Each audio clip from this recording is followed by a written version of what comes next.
Hello everyone, welcome to easy guiding solution. তো আশা করছি তোমরা সব অনেক বেশি ভালো আছো। তো আজকের এই ভিডিওতে আমরা মূলত আলাপ করবো তোমরা যারা ক্লাস 8 এর শিক্ষার্থী আছো, তোমাদের যে ইংলিশ ফার্স্ট পেপার বইটা আছে, সেই ইংলিশ ফর টুডে বইটার যে আমাদের ইউনিট 2 ছিল, সেই ইউনিট 2 এর লেসন 5 এই লিটল প্ল্যান, এই লেসনটা নিয়ে আজকে আলোচনা করা হবে। পেজ হচ্ছে 18 পেজ।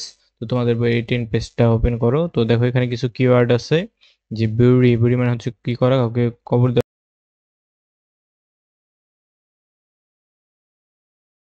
পুঁতে ফেলা। এরপর স্পাউট মানে হচ্ছে যে যে মুকুলটা যে বের হয় সেটাকে কি বলা হয়, স্পাউট। এবার দেখো আমাদের এইখানে একটা কবিতা দেওয়া আছে, পোম দেওয়া আছে, সেটা আমাদের পড়তে হবে। তো চলো, এটার নাম কি? পোমটার নাম হচ্ছে এ লিটল প্ল্যান্ট, বা ছোট একটা প্ল্যান্ট বা গাছ, ঠিক আছে। তো কি বলা হয়েছে দেখো, in the heart of a seed, অর্থাৎ বীজের হার্ট বা বীজের মধ্য থেকে, ভেরি ডিপ, সো ডিপ, অর্থাৎ সেটা কি করা হয়েছিল, যে একটা বীজকে অনেক গভীরে পোতা হয়েছিল, ভেরি ডিপ সো ডিপ, অনেক গভীরে পোতা হয়েছিল। A little dear plant, a dear little plant, একটা ছোট একটা গাছ, লে ফাস্ট স্লিপ, সে কি করে, যে তাড়াতাড়ি ঘুমিয়ে গিয়েছিল। ওয়েক, জেগে ওঠে।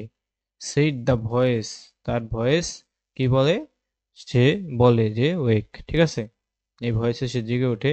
Of the rain drops bite, অর্থাৎ বৃষ্টির ফোঁটা যখন তার উপরে পড়ে, সেই বীজটার উপরে যখন পড়েছিল, তখন সে কি করেছিল, জেগে উঠেছিল। দ্য লিটল প্ল্যান্ট হার্ট, তখন সেই যে ছোট গাছটা শুনতে পেয়েছিল। অ্যান্ড রোজ টু সি, এবং রোজ মানে হচ্ছে কি, জেগে ওঠা, এবং রাইস, রাইসের আমার পাস্ট ফর্ম কি, রোজ। তো তোমরা যারা আমাদের সাথে ইংলিশ সেকেন্ড পেপার কোর্সটা করতে চাও, তারা কিন্তু আমাদের সাথে যুক্ত হতে পারো। এই দেখো, তোমাদের যারা ইংলিশ সেকেন্ড পেপার কোর্সটা আমাদের সাথে করতে চাও, সেখানে কিন্তু আমরা কি করতে যাচ্ছি, তোমাদের টেন্স, তারপরে তোমাদের প্যাসিভ অ্যাক্টিভ যে ভয়েস, তারপরে যে তোমাদের যে ন্যারেশন আছে, এই সকল বিষয় কিন্তু আমরা তোমাদেরকে পড়ানোর চেষ্টা করছি, ঠিক আছে। তো তোমরা যারা আমাদের সাথে এখন যুক্ত হয়নি সেকেন্ড পেপার কোর্সে, দ্রুত যুক্ত হয়ে নাও। মাসের 1 তারিখ থেকে আমাদের নতুন একটা ব্যাচ চালু হবে। তো তোমরা যারা অষ্টম শ্রেণীর শিক্ষার্থী আছো, তোমরা দেখো মাত্র 330 টাকা দিয়ে আমাদের সাথে যুক্ত হতে পারবে, এবং তোমরা যদি আমাদের সাথে 3 মাসের কোর্স করতে চাও, 1000 টাকা দিয়ে যুক্ত হতে পারবে। তো তোমাদের ইচ্ছা মতো কোর্সে যুক্ত হয়ে নেবে, ঠিক আছে। দ্রুত দ্রুত যুক্ত হয়ে নেবে, তাহলে ইংলিশ সেকেন্ড পেপার করতে তোমাদের অনেক ইজি লাগবে। তো দেখো, এর পরবর্তীতে আমরা কি করি, যে আমাদের যে পরবর্তীতে কি বলা হয়েছিল দেখো, হোয়াট দ্য ওয়ান্ডারফুল, অর্থাৎ এটা অনেক কি ওয়ান্ডারফুল বা চমৎকার একটা বিষয়। আউটসাইড ওয়ার্ল্ড মাইট বি, বাইরের ওয়ার্ল্ড এটা কি একটা ওয়ান্ডার একটা বিষয়। তো দেখো এরপরে অ্যাক্টিভিটি বিতে কি বলা হয়েছে, as you listen to the poem, তুমি যে কবিতাটা পড়লে, notice how this group of words are pronounced, অর্থাৎ এই গ্রুপ এর ওয়ার্ডগুলো কিভাবে উচ্চারিত হয়েছে। প্র্যাকটিস সেইং দিস ওয়ার্ড, এগুলো নিজেরা প্র্যাকটিস করো। কি কি প্র্যাকটিস করবে দেখো, প্র্যাকটিস করবে প্রথমে কি আছে, সিট, তবে ডিপ, অ্যাসলিপ, সি, অর্থাৎ এখানে সব জায়গায় কিন্তু আমাদের ডাবল ই আছে, তাই না? ডাবল ই আছে এখানে, ই এর উপরে আমাদের জোর দেওয়া হয়েছে ডাবল ই থাকার কারণে। দুই কি ছিল, হার্ড, এরপর কি আছে, ওয়ার্ল্ড, অর্থাৎ এখানে ডি এর উপরে জোর দেওয়া হয়েছে, ঠিক আছে। এরপর কি আছে, লে, ওয়েক, রেইন, ঠিক আছে। তো এই ওয়ার্ডগুলো আমরা প্রোনাউন্স করতে হবে, নিজেরা আমরা এগুলো কি করব, উচ্চারণ করব, ঠিক আছে। তো আশা করছি এগুলো তোমরা বুঝতে পেরেছো।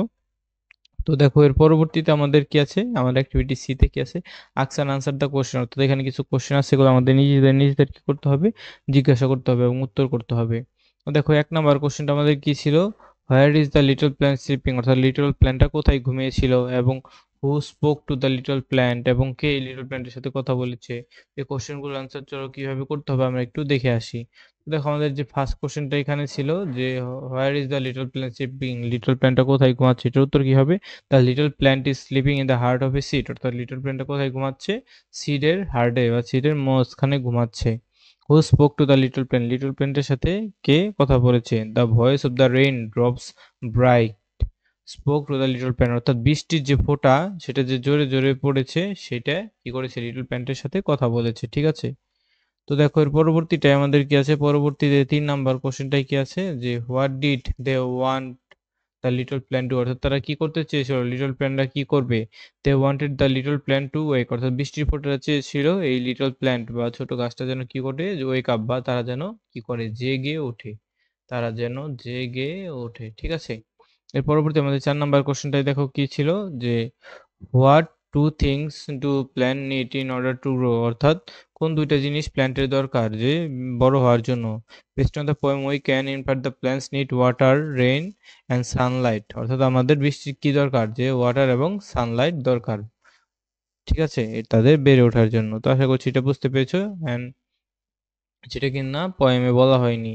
তো এর পরবর্তী কোশ্চেনটা দেখো আমাদের কি ছিল যে which word in the poem grow means. তো দেখো আমরা যদি এই কোশ্চেনটার অ্যান্সার করার চেষ্টা করি যে গ্রো মিন, তো এই গ্রো মিন বলতে কি বোঝানো হয়েছে যে এই এখানে দেখো এখানে কি বলা হয়েছে what the word in the poem grow mean, grow means, তো আমরা এটার অ্যান্সার কি দিব যে এই 5 নাম্বারে the word in the poem grow means the growth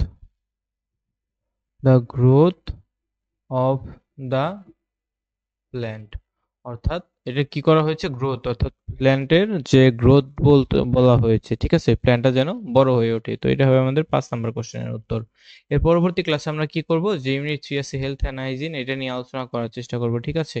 তো তোমরা যারা নতুন আছে এবং এখন যারা আমাদের সাথে যুক্ত হওনি, ইংলিশ সেকেন্ড পেপার করছে, দ্রুত দ্রুত যুক্ত হয়ে নেবে। সবাইকে ধন্যবাদ জানিয়ে আজকে আমরা এখানেই শেষ করছি।